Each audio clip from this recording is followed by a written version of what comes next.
Good morning, everyone. Good morning, good morning, good morning. This is the ARMR Report Education Forum. I am Bret Rosenthal, your host, and I am at this moment just wanting to welcome all of you, everyone who's joining us live in the Zoom room. I'm letting you in one by one. So as we do that, I am going to introduce you to one of my favorite people in the world, which is Bret Rosenthal, the founder of the ARMR Report, my baby brother. I've known him since before he could talk, and now I listen to every word that he says when it comes to the market. He's got such insightful interpretation, analysis, and ideas about how to invest and how to trade in every kind of market, bear or bull, without hustling hot stocks, chasing momentum, or over trading your account. So without further ado, I welcome you, and I'm going to turn the ARMR Education Forum over to Bret Rosenthal, where we're going to start with our week in review, talking about the CPI number, how to trade last week and going forward. And then we will open the floor for questions and comments and conversation, which is really what's so beautiful about this platform and how we can all come together from around the world. So good morning, good afternoon, good evening, wherever you are in the world. I give to you Bret Rosenthal. Bret.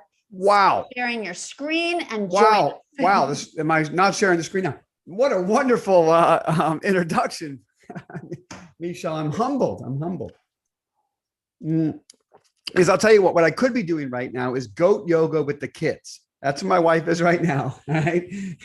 Goat yoga, do yoga. Apparently a goat sits on your back and, you understand the meaning of life. I don't get it, but they seem to be having fun.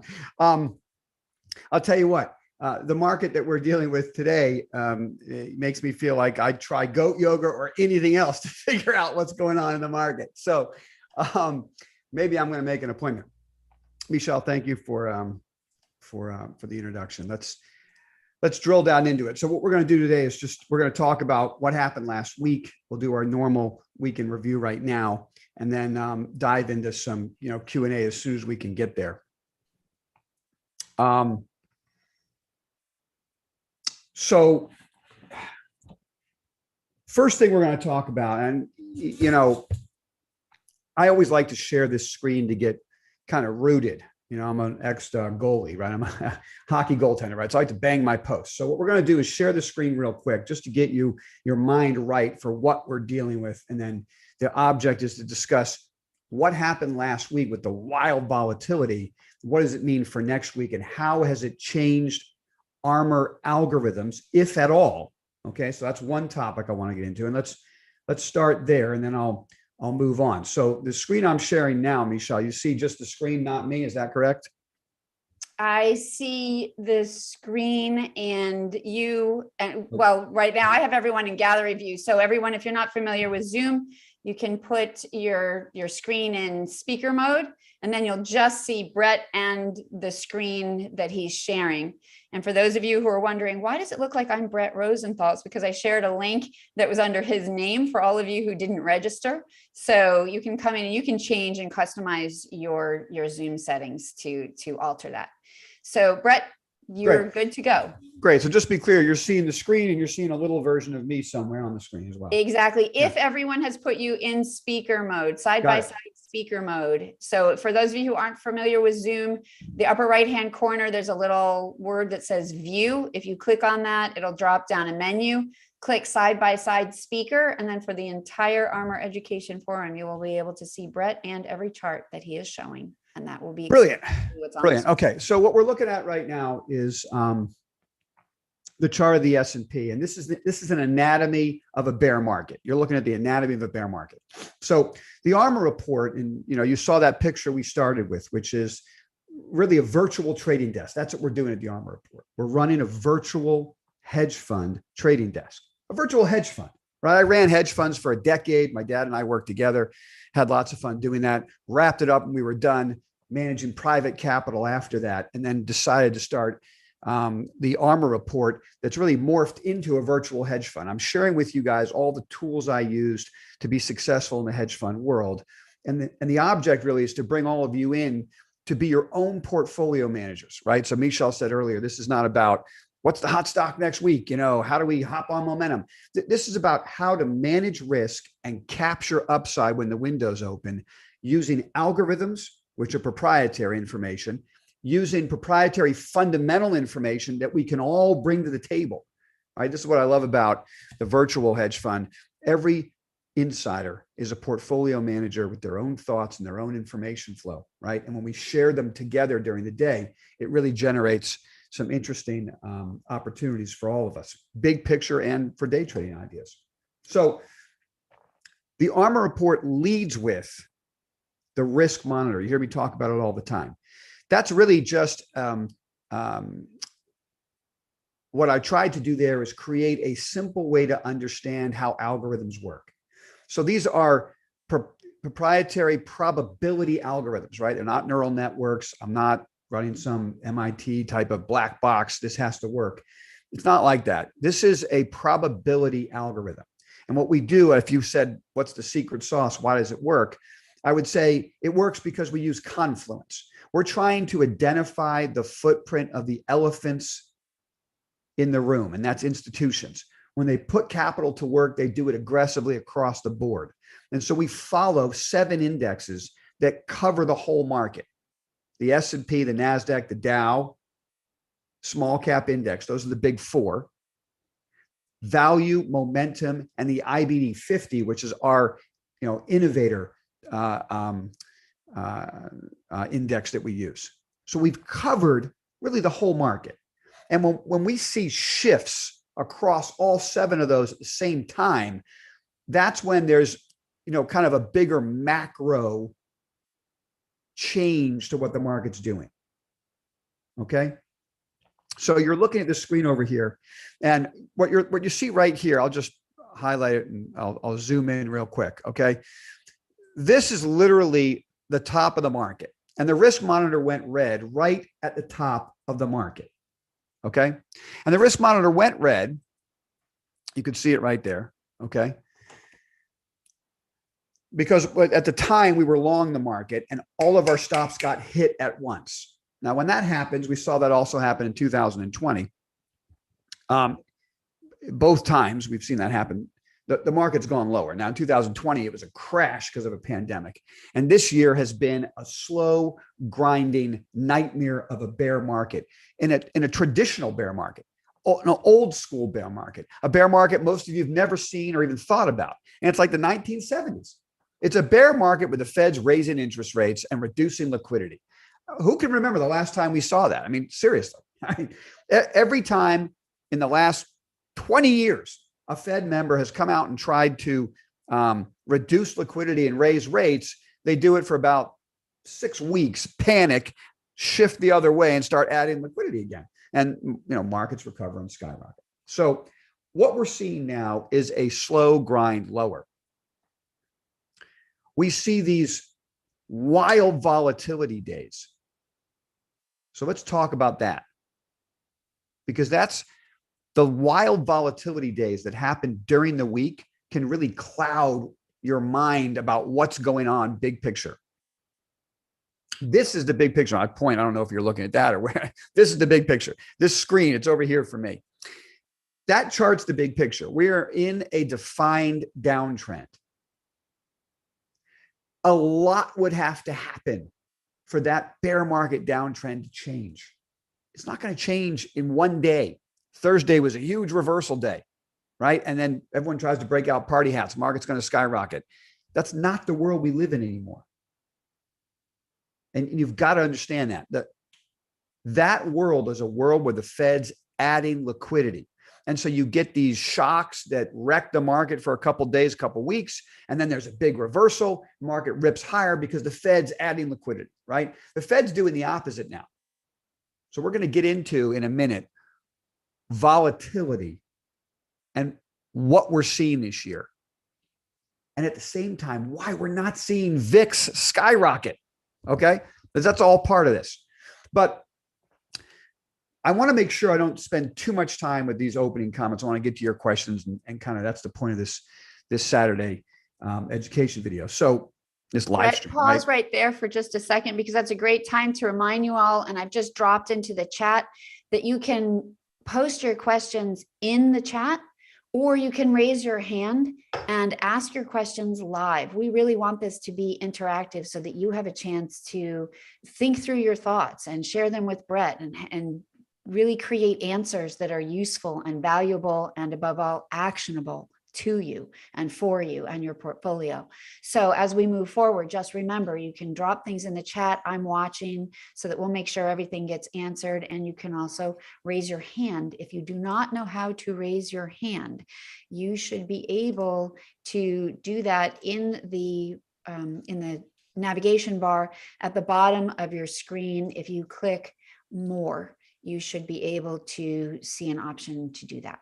So, all right, Brett, sorry. That was just a little housekeeping note that I wanted to drop in before you move forward. Beautiful, beautiful. No worries.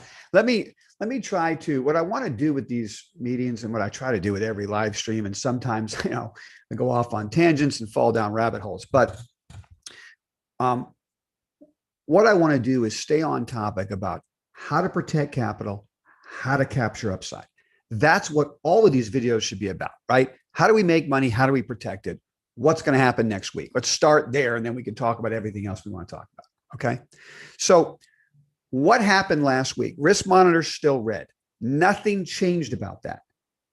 We talked in our morning meetings last week that, hey, if the market had a big up day Friday confirming Thursday's reversal, it could have changed all the algos positive. Didn't do that.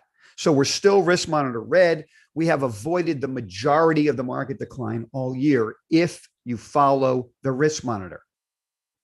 So it's a virtual hedge fund. You're the portfolio manager. You take the information and you decide how to use it. Conservative, balanced type of portfolios carried maximum cash most of this year, and you could drive a truck through the alpha you've generated simply by missing a collapse. So the purpose of the risk monitor then is when it goes green, it's the easiest decision in the world for me to put capital to work for those portfolios. If I've avoided the collapse and then I get a probability entry point where the probabilities are high, I can make money, and the reward's worth risk, I put money to work. I don't have to worry about Eastern Europe. I don't have to worry about energy prices. I don't have to worry what the Fed's doing. I don't care what's going on in the political environment in the US. It doesn't matter. You need to simplify your decision process in a bear market, in every market, but particularly in a bear market. A equals B equals C, execute. Okay. What I've been saying for the last couple of weeks for ARMR insiders, I have no interest in individual stocks right now. I have an interest in the standpoint of building my whiteboard, doing my research. I'll be ready to buy them when the time is right. But right now, the key is to lay in a foundation of index exposure off of the bottom, wherever that is. So risk monitor goes green, I buy indexes. That's all I need to do since I'm max cash and I've avoided a collapse. So first step is to get the indexes at whatever exposure I decide is right for the portfolios I'm running. You've got to decide what's right for you. But I might go with 30% exposure for a conservative portfolio, up to 100% exposure for an aggressive portfolio. I might want 100% S&P exposure coming off the low. I would do that buying SSO. I'd put 50% of my capital in SSO off the low. Risk monitor goes green, I put the money to work. And then the other half of the portfolio over time, as I earn the right to take the risk, because I'm making money now. And we go from a bear market shift over to some other type of either bear market rally or another, risk on bull market for some reason. The foundation's been laid of indexes. I'm capturing upside. And then I start going to my whiteboard and extracting what I think are alpha generating individual names. Or I go to my whiteboard and I start extracting alpha generating group ETFs. And I fill out the portfolio that way. So if I get risk monitor green, and it could happen next week. So this is where I'm trying to share with you what happened last week, what could happen next week, how do we make money? So right now we're in max cash, max protection mode. Nothing changed last week from all of the excitement. If we get follow through next week, if the lows of Thursday hold and we get follow through next week, we may be risk monitor green. If that happens, the first step for me is to get anywhere probably from 25% to 50% long to maybe 100% long. It depends on how aggressive I want to be. The S&P. So I might anywhere between 25% and 100% long the S&P, depending on the portfolio I'm running. Okay. And of course, I'm using SSO, so it's 2x. So I, figure out obviously half the amount is what you need to get covered. Then I've got a lot of cash in the portfolio to do other things. And if I'm making money on that risk on entry point, then I start expanding. So that's step one of what happened last week. Nothing changed, still protecting. Possible we have reasons to put money to work next week. Looking at the chart here, let's go over what would kind of help me get more bullish. Okay, right now this is pretty bearish, and if we look at the number one stock in one of the number one, at least the top five, one of the top five stocks in all the indexes that really matters, that's a lead indicator, that's been leading on the way up and will probably lead on the way down. So now what we're going to do is rifle through some charts together to see what should we expect next week. Should we expect the market to follow through and make new highs? Hey, if it happens, I'm going to get long, so it doesn't make a difference. But I like to tap my goalposts. What am I expecting? And then when things change off of my expectation, it means something to me. So for instance, when we saw the CPI number come out hotter than expected, we all expected the market to go a lot lower. It dropped, 3% on NASDAQ first thing in the morning, and then ripped higher by the end of the day. I think it was like a 5 or 6% swing. So expectations are important. So when you read and react to what's happening, the expectation, hot CPI, market should go lower, not going lower. What does that mean? We're going to go over that in a minute because it has everything to do with volatility. I'm going to explain that in a second. But if there's follow through next week, then it means something different. All right. So I want to show you this chart right here. These are the charts that matter to me that I'll be watching next week to determine, the algos are going to determine how I run money. But I guess what I'm saying is these charts are going to help me decide how much money I put to work. Remember, I was saying 25% or 100% S&P exposure. These charts are going to determine how aggressive I get. So this is a chart of Tesla. Tesla on Friday gave up 100% of Thursday's move. Is that a lead indicator? The S&P is still above the low of Thursday. Tesla made a new low on the week, closing on the lows. They have earnings next week. Okay. My eyes on Tesla. It's always been a leader on the upside. I'm curious if it's a leader on the downside. Apple's the opposite. Apple is looking like the S&P and held above the low. So I'm watching Apple, and I like to watch Tesla. I'm going to get to why in a minute, because when you look at volatility, you try to figure out what's going on with VIX, which is very confusing. I'm going to discuss it in a second. Understanding the interrelationship between the S&P and individual big cap stocks is very important in that regard. Okay. So anyway, the next thing I'm going to look at that really matters is treasuries. There are two charts that are at the top of my list that I'm following right now. And the market is like 100% correlated. It follows in lockstep treasuries and the US dollar. It doesn't always do that, but the market we're in right now, that is all you need to do. If you said to me, what are the two things I have to look at? I would say that's it. Watch TLT, which is long dated treasuries, which is most affected by rate decisions. Okay. The longer the duration, the more price movement.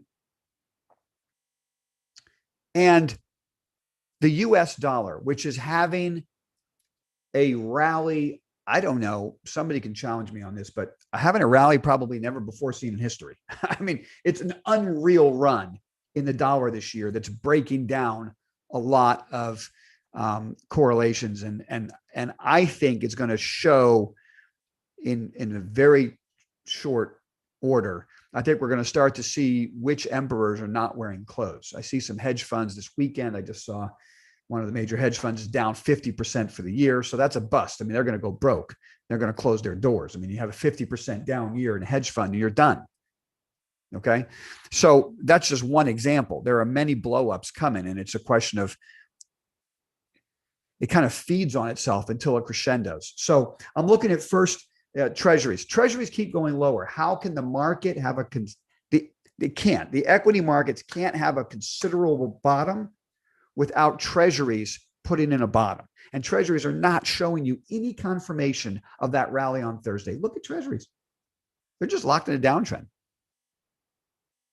So why was Thursday so incredible, that move? I'm going to get into that in a minute, because it's got to do with volatility and options. The other thing is here, the dollar. Okay, this is the key. This is really the key to me. So this move in the dollar is just unheard of against a basket of currencies. It's just crushing all kinds of normal, a bell curve of expectations.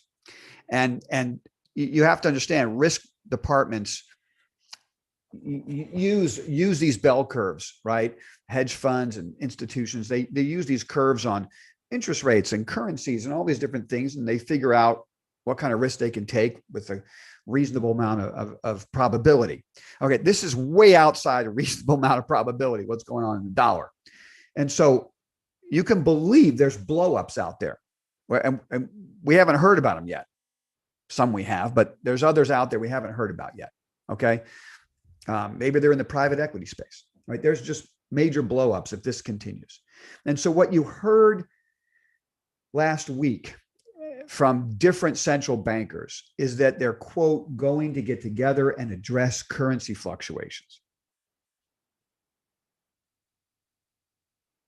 If the Thursday reversal holds and the market goes up next week, I submit to you, it will be because the dollar is going down, which will be the tell that central banks are intervening. And when central banks intervene, equities go up. We've learned that like Pavlov's dog. So I'm watching the dollar. Is that a double top? If it's a double top and the dollar takes out the low of Thursday, then my guess is the risk monitor will be green and I'll be putting money to work. It's not necessarily that central banks can completely stop the dollar from skyrocketing if there's other issues out there. But this sell-off right here, from this top to the bottom of this channel, right in here on the dollar, led to a 20% increase in the Qs, and the S&P, I think, was up 20% as well, in about 24 trading days, simply because the dollar was suppressed. For whatever reasons, the central banks didn't talk about it then. They're talking about it now. I don't know if that's a good thing or a bad thing. When they all start talking about it, usually it means there's a panic that's starting to brew. So I don't know. The dollar could blow out the top side of this for all I know. But that's the most important chart to watch going forward. Does the dollar make a new high? UUP is the ETF.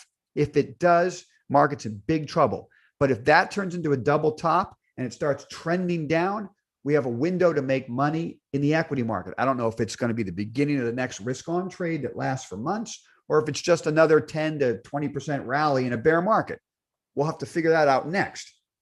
But for next week, that's what I leave you with. Pay close attention to that. Now, let's skip over real quick to VIX, and I want to mention Bitcoin and gold and silver, and then I'll get to your questions. Okay. VIX is going nowhere, and this is surprising a lot of people. And I've been doing research on it this weekend, and I don't know if you've been following me, you know that I kind of flip flop back and forth. I keep saying to myself, I want the lottery ticket of VIX in my portfolio. I just want to own calls on VIX, lottery ticket, small position, huge returns if there's ever a panic. But why is VIX not going up with the market in this decided downtrend? And will VIX pop, leading what that would mean is if VIX is popping, the market's crashing. So the big question we're all trying to figure out is this going to end in a crescendo of implosion, or is this going to just be another, I don't know, The market's down 25%. Is it down 50% by the time this is all over, but it takes another year to get there? I mean, is this going to be like a slow grinding misery for another year where there'll be these 10 to 20% pops off the low and then just boom, down to new lows? Okay. So I don't even know what's worse. I mean, I'm in max cash, so I would rather have the market implode. I mean, get it over with, and then I could put the money to work. That's what we did in 2020 and had lots of fun. So the grind lower is brutal. So here's what I can gather from VIX. I'm going to make this very short. Number one, if you're not a pure options guy, if you don't spend all your time understanding volatility, if you're not that volatility girl, where that's what you do, then I submit to you, you should not be playing with these assets. I'm not that person. And from what I gather, from all I've been just consuming as much information as I can on the VIX issue. Okay. And on the one hand, you got these VIX gurus out there, these options gurus. And aren't they just so smug about it? Aren't they so smug about it? Just want to say, guys, just, come on. You know what they were like in high school. These guys were like, but they're so smug about it now because they have this little world that they understand. And I love them for it. I respect them and they're making money. Good for them. But I'm just saying, come off the high horse just a little bit because you're going to fall off of it at some point. Everybody does. Anyway, I digress. If you don't really understand the VIX situation, if you're not living and breathing volatility every day, and gamma and Vanna and convexity and all of these things, you should not be playing with these assets. You want to own a lottery ticket because you're concerned about what's going on in the world. I understand that, and I consider doing that, right? I'm going to get long the S&P in a big way, and then Vladimir Putin does something insane in Eastern Europe, and the markets lock limit down on Monday morning. How do I hedge that risk? Well, okay, guess what? I can go own some cheap VIX calls, and I'm busy right now, my friend. Okay, lovey. Back from the goat yoga, apparently.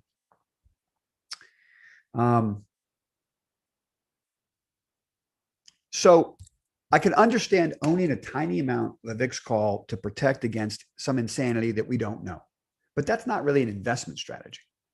Okay.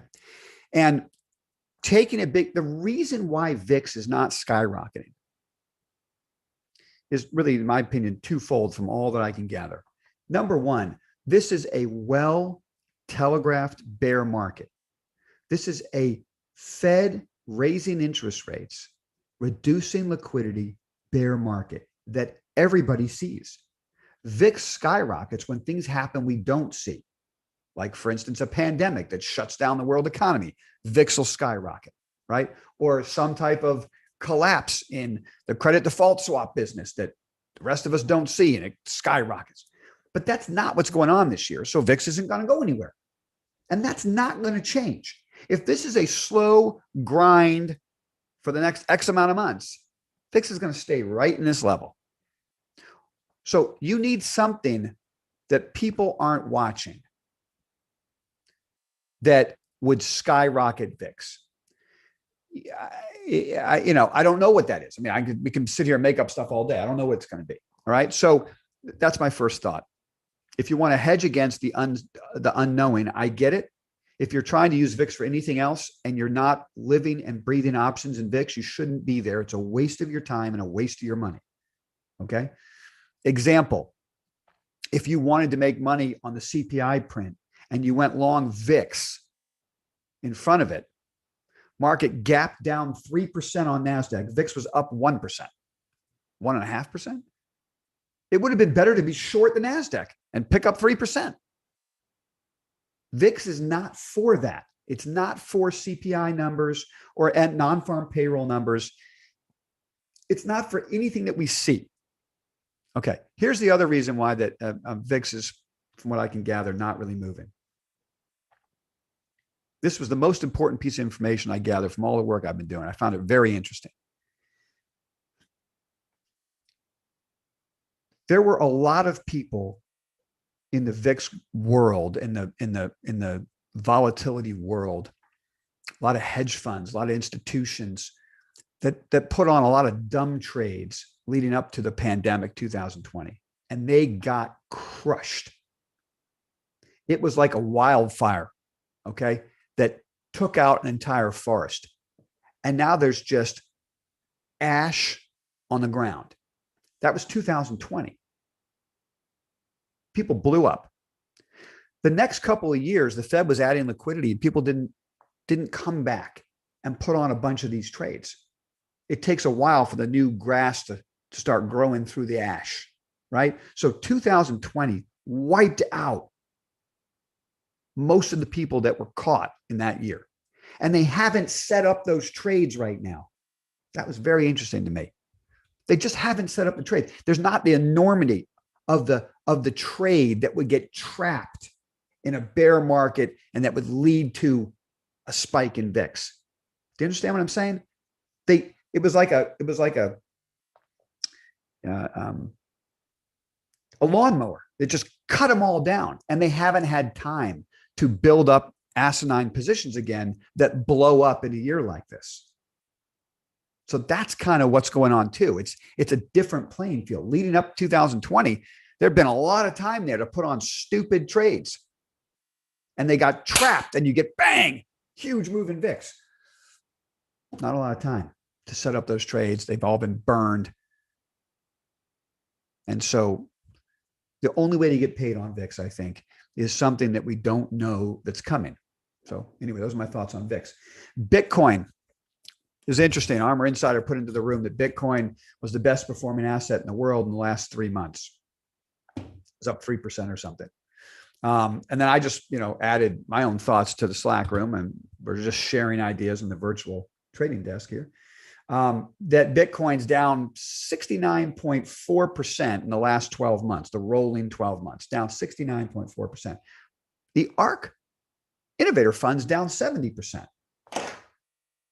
So I'm not really sure there's value in either of those statistics.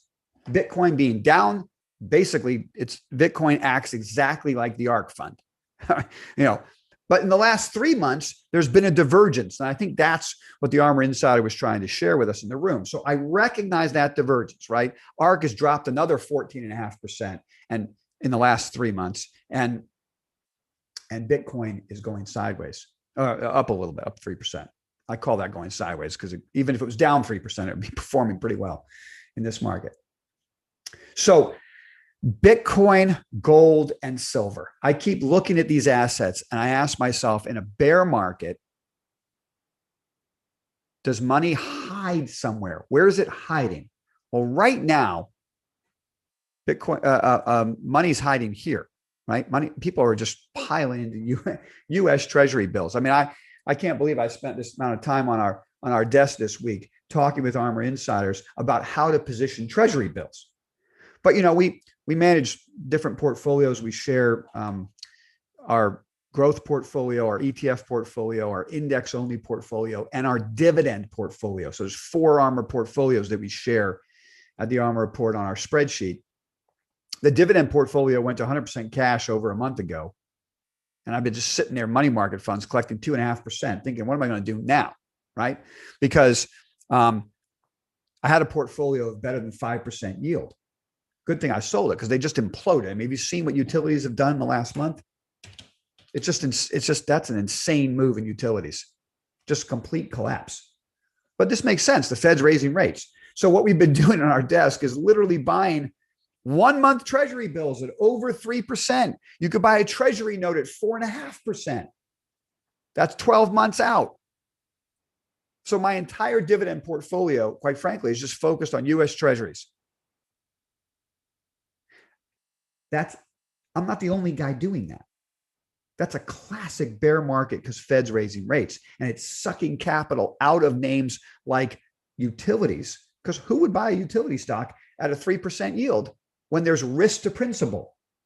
When I can buy a US Treasury note for 12 months at a 4.5% yield and no risk to principal. So utilities have to collapse. Money is getting sucked out of the market and going into Treasury bills. So here I am, a growth innovator type of investor. And I'm spending a lot of time last week explaining to ARMR insiders how to buy Treasury bills. Okay. I'm not the only guy doing that. And that's why the US dollar is going like this. That's a brilliant idea for Europeans or anybody outside the US. Convert your currency into US dollars and buy Treasury bills that go out a month. Your return's even better because the dollar versus your currency, the dollar is going through the roof. Can central banks stop that snowball?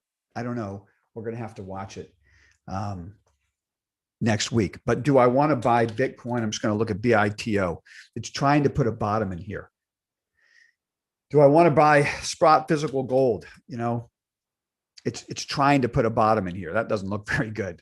Bitcoin looks a lot better, right?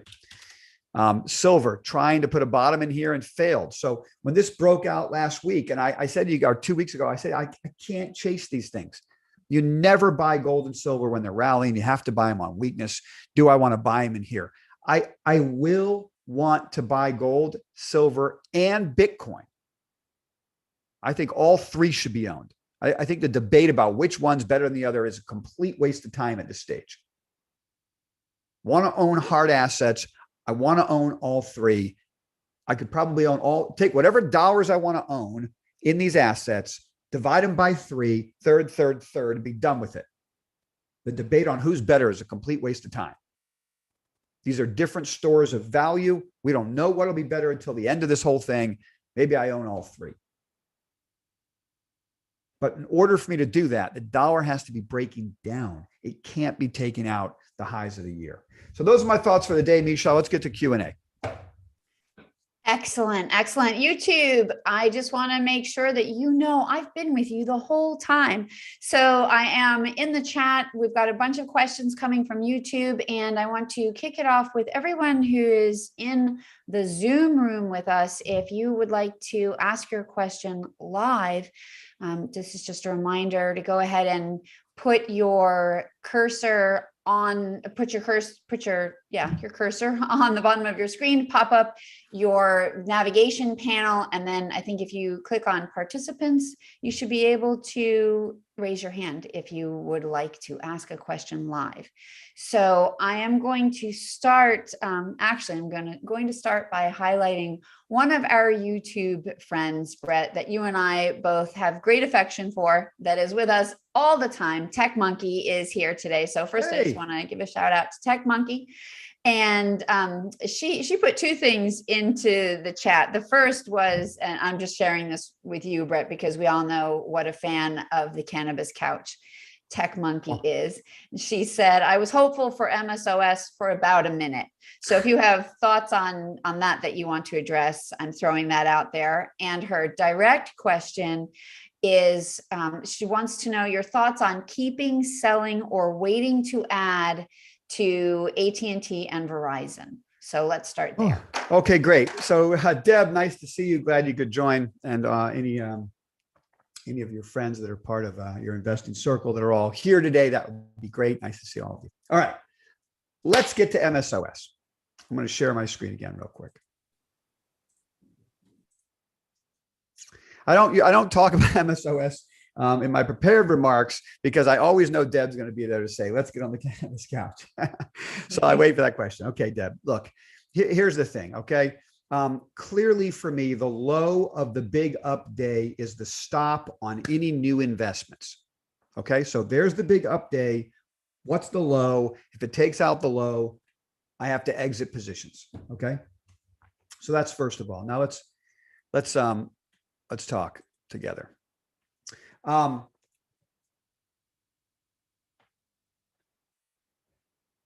think it's a very important announcement.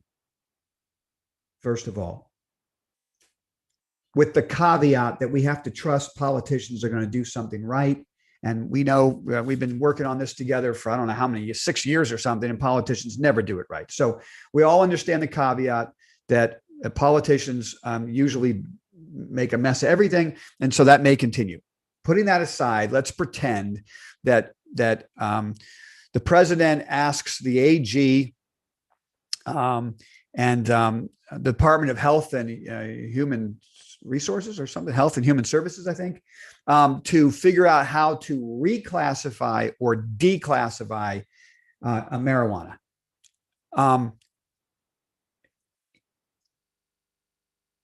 Let me be clear.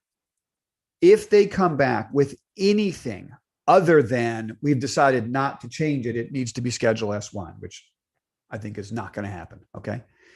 Anything they come back with, I don't care if it's a reschedule. I don't care if they put it on schedule, whatever, it doesn't make a difference. Anything where it's not S1 is a major moment for U.S. cannabis companies, period. Let's just start with the fact that U.S. cannabis companies functioning under the ridiculous IRS 280E tax platform, because cannabis is listed Schedule S1, will have a cash windfall if it's rescheduled anywhere else. So if we like the businesses now, we're going to like them a lot more when it gets rescheduled, and these companies can start writing off expenses before paying taxes. Right now, cannabis companies get revenue and they have to pay government on that revenue immediately. They can't take any write-offs, whereas every other business has, you have cost of goods sold and all this kind of stuff before you ever get down to paying taxes. Okay. So that's number one. Any reschedule is a win for us. Any reschedule would put in motion the ability for U.S. cannabis companies to trade on U.S. exchanges. I say put in motion, Deb, because let's not get ahead of ourselves. Just because they reschedule it doesn't mean that Merrill Lynch and Bank of New York Mellon and Pacifica, Pac West out in California are going to start doing banking business with cannabis companies. That could take a year. I mean, or more. It needs compliance officers to agree and lawyers and all this other stuff. And here's a quick note. I literally, this is over a year ago, but I got on the phone and spoke with the chief executive officer of Pac West, the largest regional bank in California. And I asked him point blank about cannabis banking. And he told me in a rather aggressive, obnoxious, and angry way that he will never do banking in cannabis, ever. He and his board will never touch cannabis. I said, well, wait a minute. What if it's no longer federally illegal? We don't care if it's not illegal. We think cannabis, without lack of a better word, we think cannabis is evil, and we don't care what the federal government does. Okay, so you just have to realize that. It's like we all love cannabis, okay, and we think it's going to be a great idea. But there's a whole bunch of banks and institutions out there that aren't going to touch it no matter what. And they may touch it 5 or 10 years down the road when they realize they're missing out on too much investment banking business, but they're not going to change right away. So just make sure you temper your enthusiasm with reality. But any rescheduling is a bonus for these companies trading at these ridiculous levels. If we take out the lows of last week, I'm not going to own anything that's cannabis related, but I am going to own calls on MSOS that go out at 6 months or a year that I'm going to forget about. That'll be my lottery ticket. Because I think what's going to happen, Deb, is we're going to lurch from positive announcement to positive announcement. And there'll be these days where they're up 30%. In a bear market, it won't mean anything. If it's a bull market, I think these stocks will be up a lot right now. If it's a bear market, it doesn't mean anything. So what I have to do now that the president has started the ball rolling in our direction is make sure I have something in my portfolio. And the safest way for me to do it is to take an options position that I'm willing to lose. So it's going to be small enough not to kill me. And it goes out at least 6 months. So I capture the news story that I would expect, and I'll roll it the next 6 months if I have to. Because sometime in here, there should be some big stories for us, and these things should go up a lot. So I own some of these stocks right here. If it takes out the low of last week and the big announcement day, I won't own them, but I will own a piece of something that pays me when I wake up in the morning and I hear the AG has decided to deschedule it. I've got to own it. I got to own something. So that's where I'm at. I'm sorry, I made that a longer discussion, but what was the other question, Misha? I forgot the other question there. The other question from Tech Monkey, and then we'll move on to some of the questions that are in the Zoom room, and then we'll back to the YouTube chat questions, just letting you all know the agenda here. So the other question from Tech Monkey is whether or not you recommend to keep, sell, or... Oh, yeah, God. Oh, okay. AT&T and Verizon. AT&T yeah. And Verizon, Okay. So Deb, anybody who's a portfolio manager at the ARMR Virtual Hedge Fund, we blew out of all of our dividend stocks, over a month ago. Everything. I have to go back and look at the exact date, but it was more than a month ago that we blew out of all of our dividend stocks, and we didn't own Verizon, and we haven't owned Verizon in a long time. We don't own AT&T. We haven't in a long time. Okay. So you got to remember that you have to use stops. I don't care what the asset is. Now, and even dividends. I say that my dividend stops are wider because I don't want to trade it as much, but I still have weekly stops on all of my dividend positions. So number one, nobody should be in Verizon right now. If they're trapped in Verizon, you need to learn from this lesson. And going forward, you've got to use stops correctly. If you want help with that, feel free to become a portfolio manager at the ARMR Virtual Hedge Fund, because we're going to share our risk monitor. We're going to share our risk management. We're going to share all of those tools with you so you don't get stuck in Verizon. You don't get stuck in AT&T. Okay. At some point, I might buy them again, Deb. But these charts I just shared. Oh, did I share it? No, you got to just take a look at this chart because it's just ridiculous. Okay. Just so everybody knows it. And I hope I'm not offending. I don't know if you own it or not, Deb. So I don't mean to offend you, but I'm just saying, look at that chart. You don't get a worse downtrend. That is a classic falling knife, Deb. So there's no way I buy falling knives. Falling knives cut off fingers. So I don't buy it. Now, if this thing makes a bottom, particularly AT&T, Verizon, any big, the utility stocks in general, okay? If these things, those type of stocks, they don't reverse and skyrocket. They'll make bases probably over 6 months. It'll build a bottom over 6 months is my guess. And then I'll start to look at them again. But there's no way I'd touch them on a decline like this. I don't know. I mean, the yield's over 10%. There's something wrong with Verizon. I don't know what it is right now, but it's getting a little screwy. Okay, next. All right. This question comes from our Zoom participants. Let me just say one last thing. Just remind you, everybody, I said it earlier. I'm going to say it again. We don't own any dividend stocks. And what we've done is convert all that capital into treasury bills. That's why that chart looks so bad, because we're not the only ones doing it. Go ahead, Shel. Go ahead.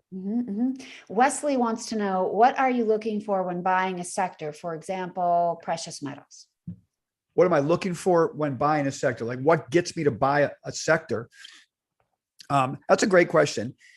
And I would say, for instance, the top sector that I'm looking to own.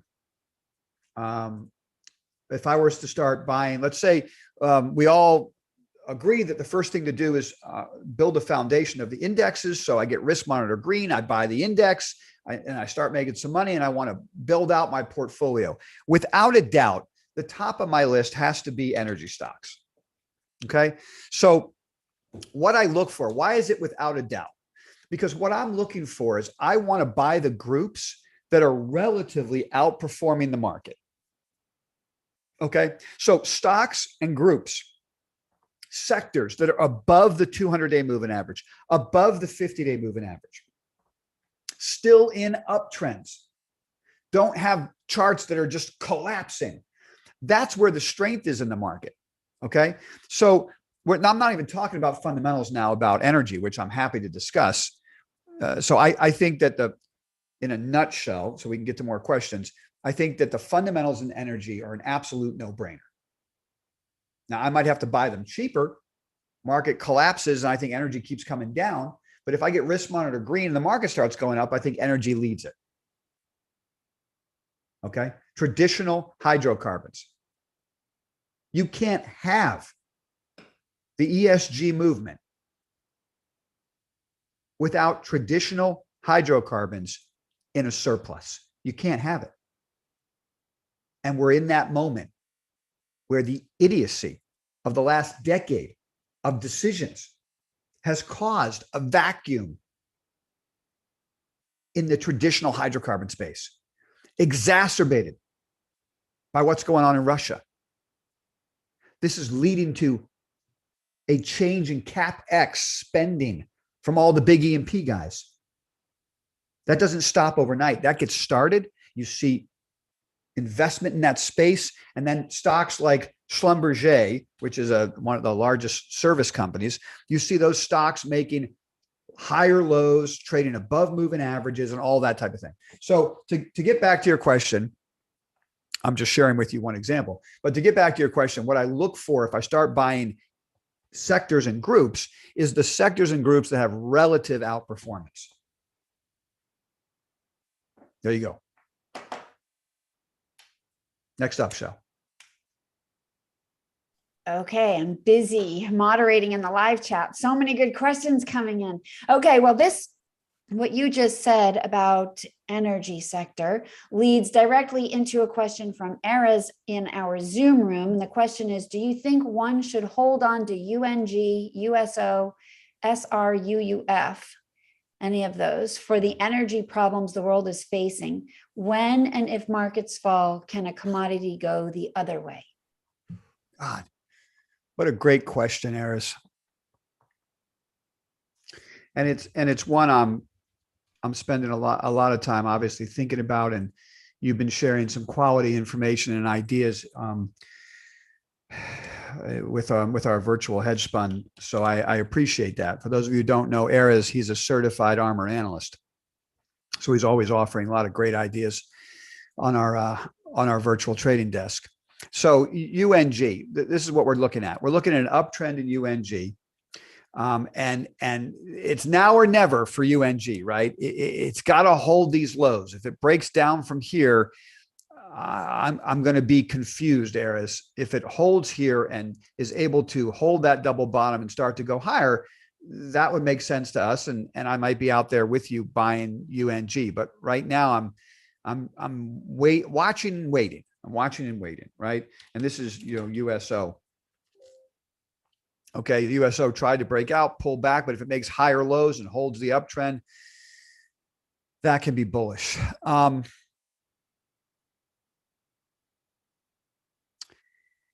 Here's my only problem.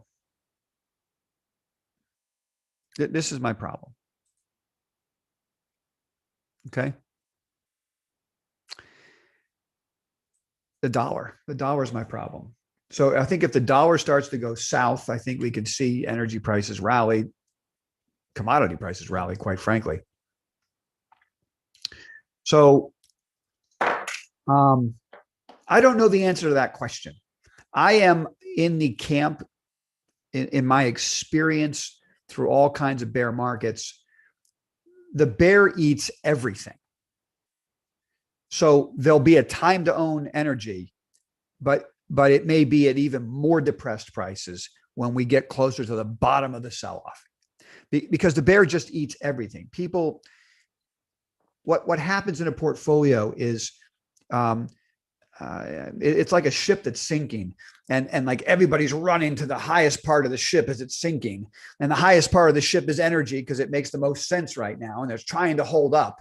And then when the ship finally sinks, everything goes down, including energy. Right. But then energy is the first to come back. So I totally agree with your longer term opinions on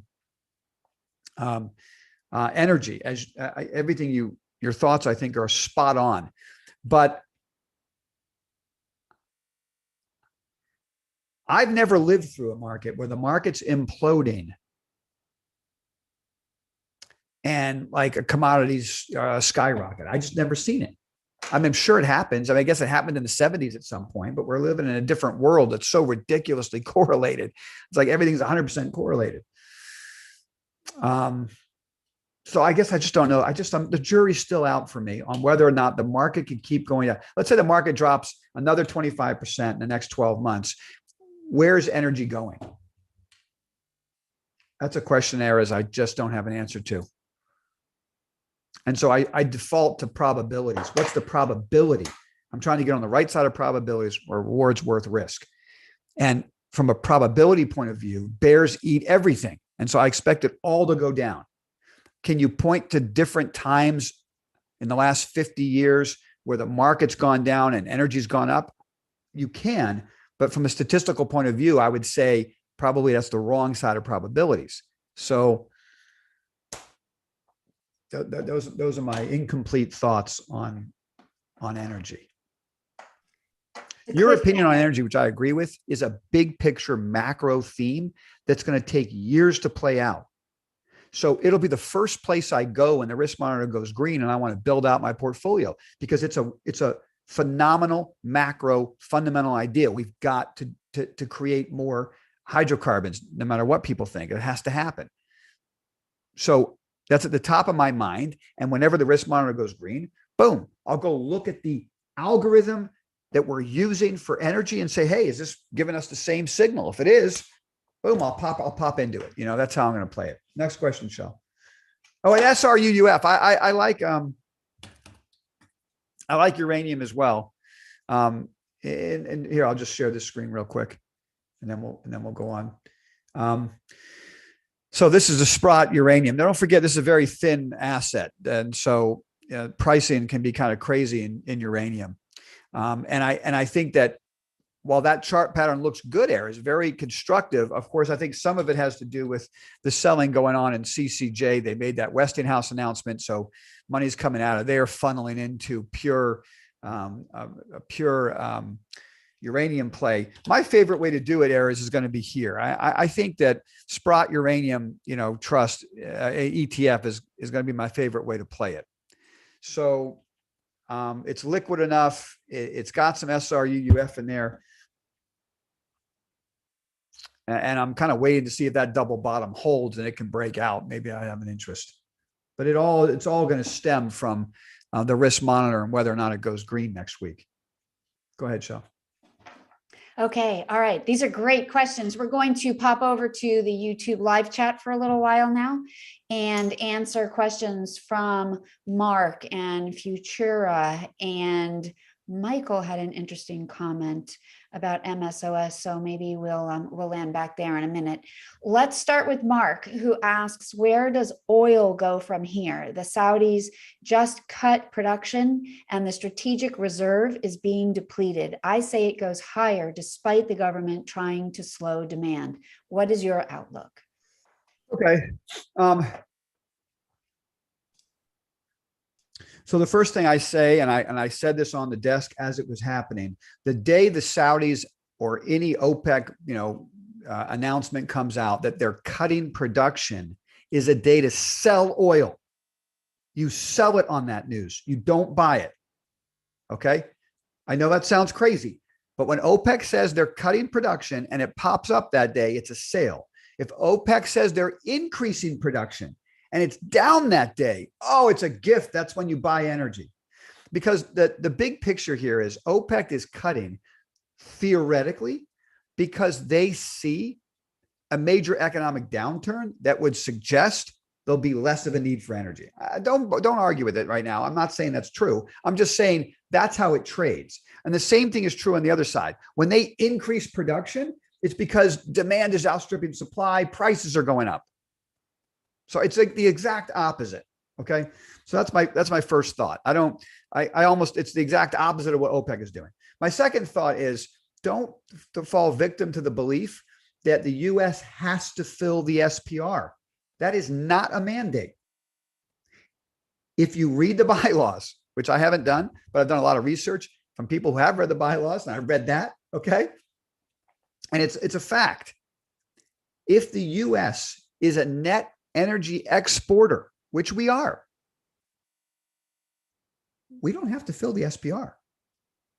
So will we fill the SPR at some point? Yes, I'm sure we will.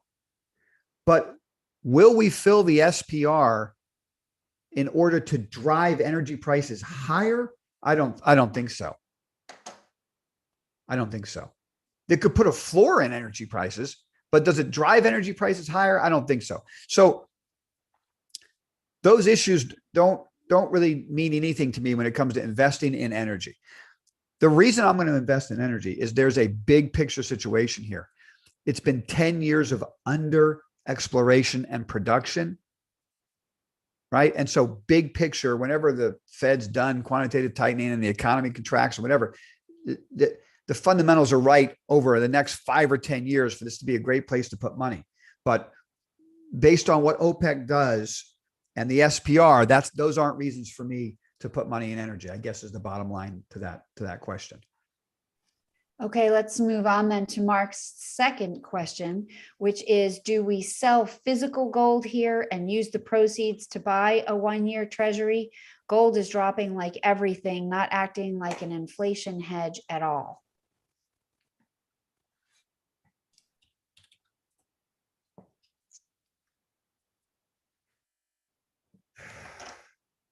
Do we sell? When you say do we sell, I mean, at the ARMR virtual hedge fund, we don't own gold and silver, so we're not suffering the decline in this asset. So I'm not a seller here. God, but what if you did hold it? What if you were? I know. It's such a hard discussion, Michelle, because there is this powder keg of possibility for gold and silver and Bitcoin for that matter. Okay. And the powder keg always comes down to currencies are forever devaluing. So hard assets and Bitcoin have to go up. That argument, I think, has, more holes in it than a sieve. Okay. Currencies increase in value and decrease in value versus each other. And so the Armageddon moment when every currency collapses is science fiction fantasy for Bitcoin holders, those, hold on for dear life, diamond hands guys that have been destroyed in the last 12 months. It's not reality. And unfortunately, and I love them, I'm a fan of gold and silver, but there's the same type of gold and silver guys out there that got to own it because, currencies are just constantly devaluing. What did I read today on Twitter? It's, currencies are, a melting piece of ice. It's going to turn into water, right? I hear that all the time, and that really has no place in making a decision of how to invest in gold and silver or Bitcoin for that matter. Okay. So that's the first thing I would say. What would I do now if I owned gold and silver? I would not be selling it right here. If gold and silver, and I'm going to share this screen with you right here. So let's pretend I own, and by the way, I like Sprott physical funds. So let's say I own Sprott physical gold. The recent low would be my stop. If I owned it right now and it took out the recent low, I'd be out. Okay. PSLV. Oops.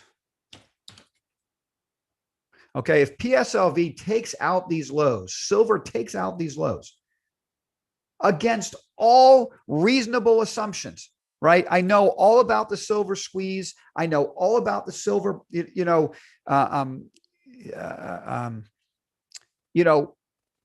situation with physical silver leaving the LME, all these things I know, and yet it's breaking down anyway. So in order to protect yourself from yourself, you have to have stops. Okay. So if I was long the metals and it takes out the recent lows that go back to July, you'd have to step aside. Otherwise you're just, you can always buy it back. But at the very least, you'd step aside and say, what is going on? It doesn't make sense. And if it doesn't make sense, I can't be the guy at the table, right? If you are a fan of the movie, The Rounders, right? I love that movie. And when it comes to gold and silver, when it comes to volatility, it all kind of seems the same to me, for me. If you're sitting at the table, right? And what's the quote now? It just flew out of my head. You can't spot the sucker at the table. then you are the sucker. Okay. And you got to get out of the game. So that's part of my VIX conversation from earlier. Like, I don't, if I'm not the best guy at the table, I don't want to play. And there's so many guys better than me on VIX at the table that I'm pretty sure I'm the sucker. Okay. So I got to move away from my VIX decisions, my calls, my thoughts, because I'm not that guy. I'm not the whale around the table. And the same thing's going on in silver, gold, and Bitcoin. If they break down from here, I mean, you just got to step away, take a break, and think about what you're doing to protect your capital. Next question, Shel. Okay, we are going to stay in the live chat on YouTube for a minute and then come back to our Zoom questions and comments. So this question comes from YouTube. It's from Futura Fairmont. And the question is, should the Tesla share price be higher than Apple, Amazon, and Alphabet? In very extreme volatility, can the Tesla share price go under 100?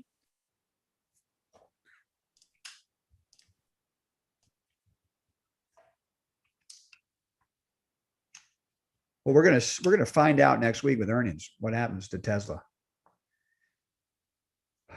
That chart pattern says it all. It breaks down and takes out the lows of Thursday on Friday, and it breaks down from that huge top. I would think 100 is in the cards. I would. I'm not exactly sure what's going on in Tesla. There's so many moving parts. There's Elon Musk and Twitter and all the crazy stuff. I mean, you could be crazy for just so long.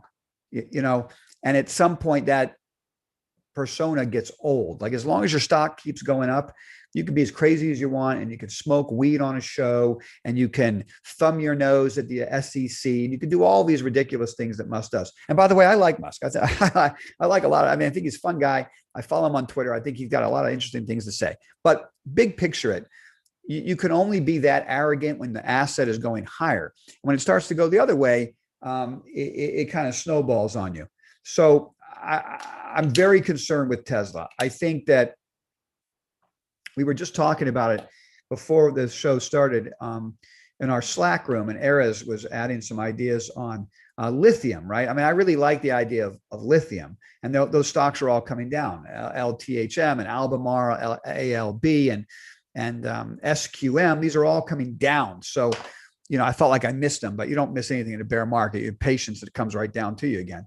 So I'm going to get my shot at buying lithium. But when we look at the expectations, and I think Erez posted some of these expectations. It was pretty interesting.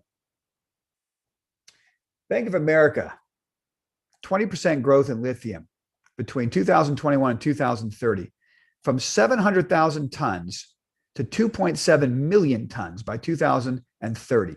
That will require 50 new mines producing 40,000 tons. Okay. My point of reading that to you is the expectation, and let's be honest, Tesla is the poster child of EV. Okay. The expectation of growth, I don't think, is even remotely possible in the world we live in today. And that statistic about how much lithium you would need to match that growth,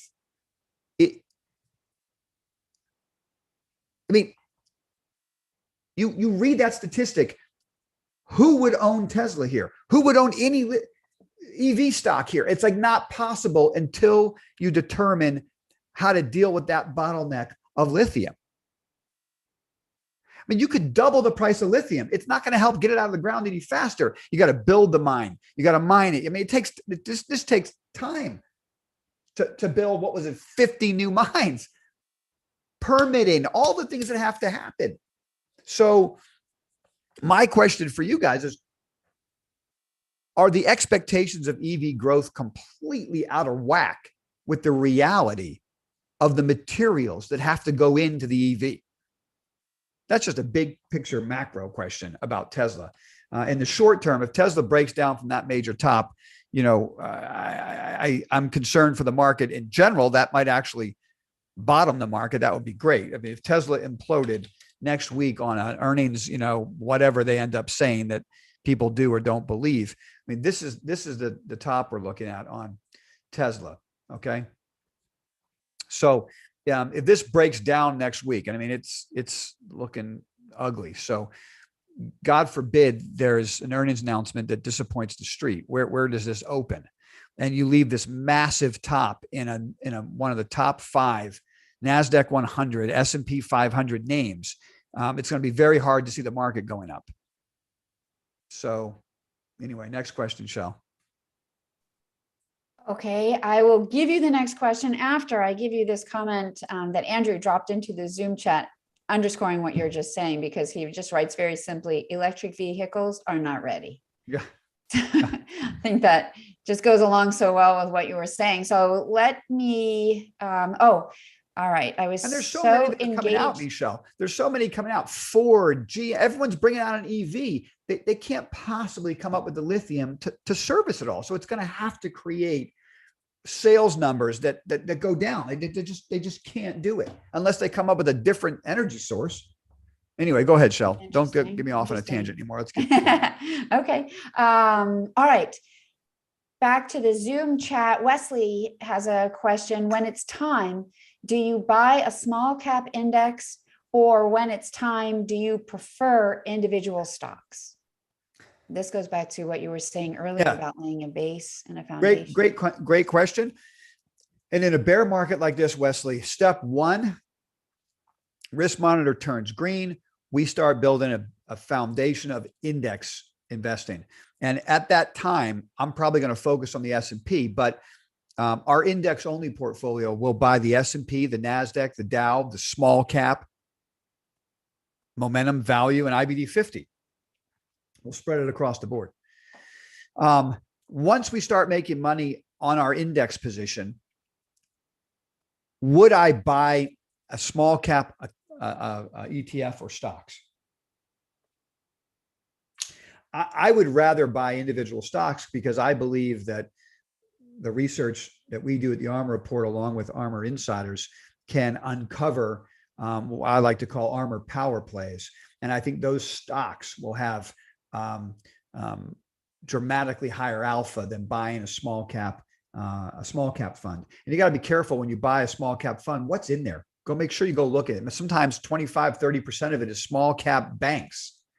Do you really want to own a bunch of small cap regional banks? I mean, I don't know. I mean, it's like, why are you buying small caps, and what type of small cap fund are you buying? There's so much to unpack there. I couldn't answer the question, but me personally, I believe in my own ability.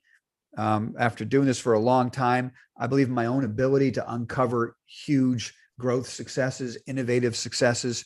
So once I build a foundation of the indexes, and then maybe I buy some group ETFs, my favorite groups, then I'm going to go to the whiteboard and buy ARMR power plays, which are companies that have explosive growth, that are growing right through the bear market, but their stocks are down huge because they're getting puked out because it's a bear market.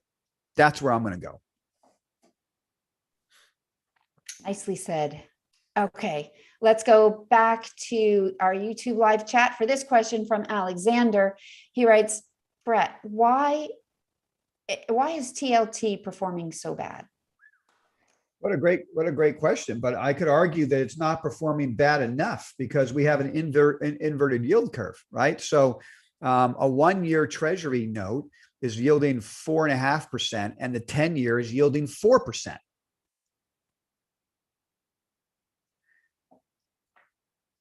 I think the long rates have to go up from here. The market is saying that we're headed into a recession, and so long rates aren't going to go up from here. But again, I'm not really a bond guy. That's not really what I do. I like to focus on, honestly, growth stocks. That's my favorite. It's where I've made most of my money over the 3+ decades of investing. Okay. But so why are treasuries continuing to go down? The simple answer to that question is that as the Fed raises rates, the end of the further out you go, the duration, right, the more volatile the price.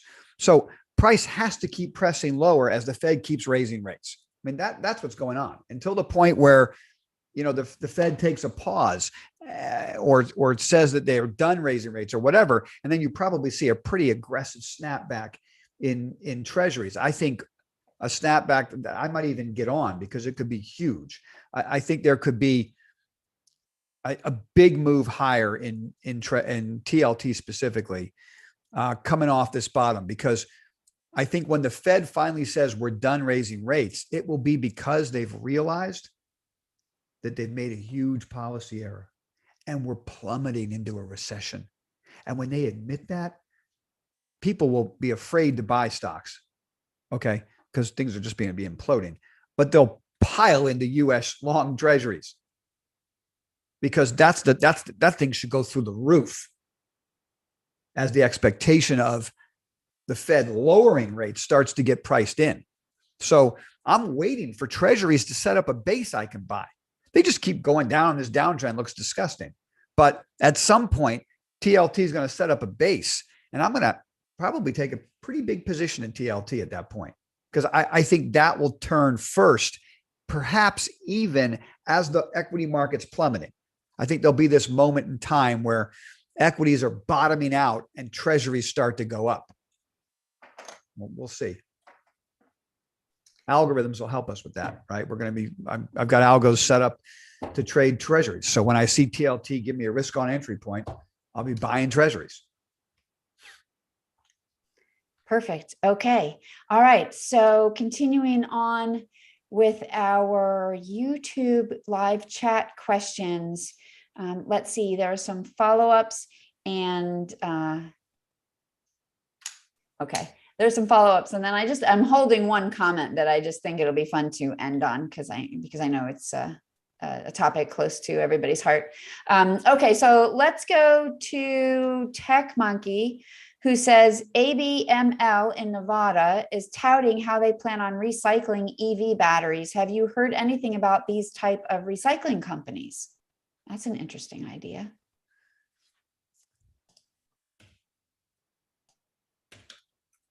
What's the symbol? ABML? I have heard about it. I have. Let me check. Yes, ABML. AV is in Victor? AB is in boy. Oh, I don't, that's not a symbol that's coming up for me. But Deb, I do think the recycling guys make a lot of sense. I mean, I'd like to own the lithium stocks. So LTHM, Albemarle, SQM. The recycling guys make a lot of sense, but they do compete a lot with like Tesla itself. Tesla does a lot of recycling, So I would have to look into the stock and really kind of go through the fundamentals to see if it was a company of big enough size. I think it's going to come down to who's got the size to turn that business profitable. And I don't really know the fundamentals of it, but it's worth doing some research, Deb. Oh, Deb, getting something on the whiteboard. Interesting. Thank you for that.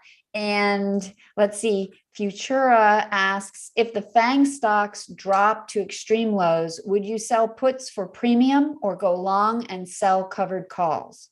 Bank stocks? FANG. FANG stocks. FANG.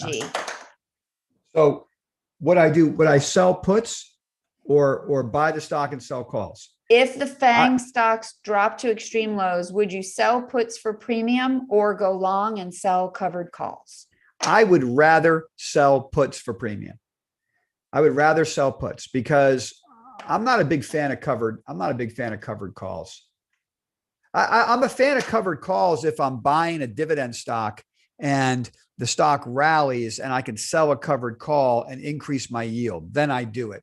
But if I really think the market's bottom and FANG stocks have bottomed, I either want to go long the FANG stock outright because I don't want to cap my upside. I don't like the idea of capping my upside on growth stocks. Or in the midst of a collapse, selling puts makes sense because put premium should be expanding.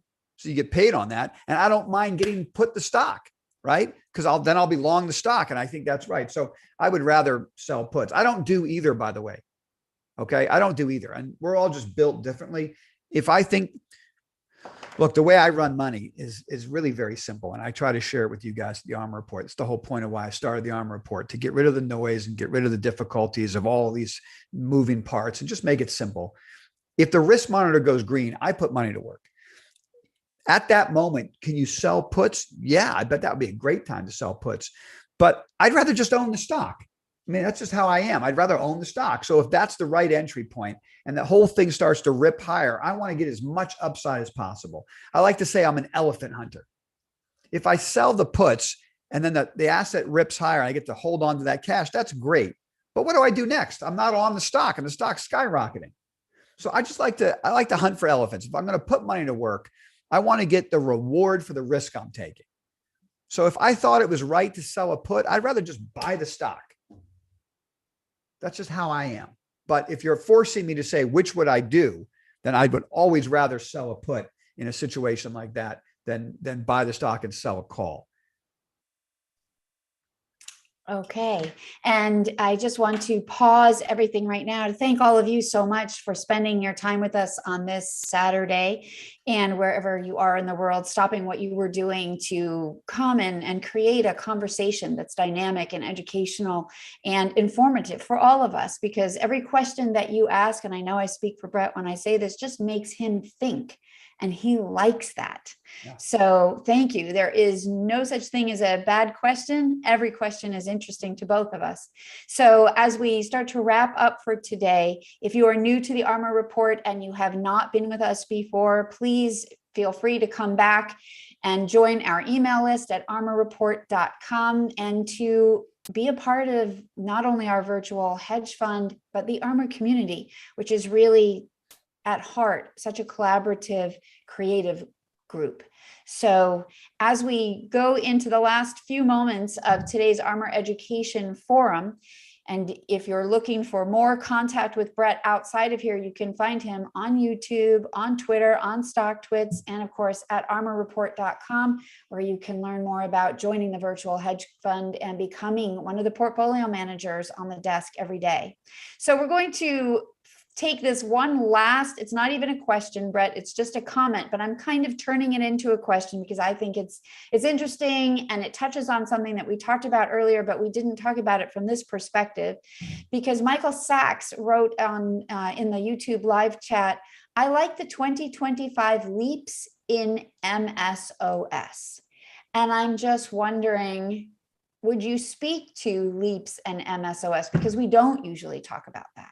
Yeah, no, I do. I like leaps, Michelle. I do buy leaps and MSOS, but why would I go to 2025 though? Is my question for you.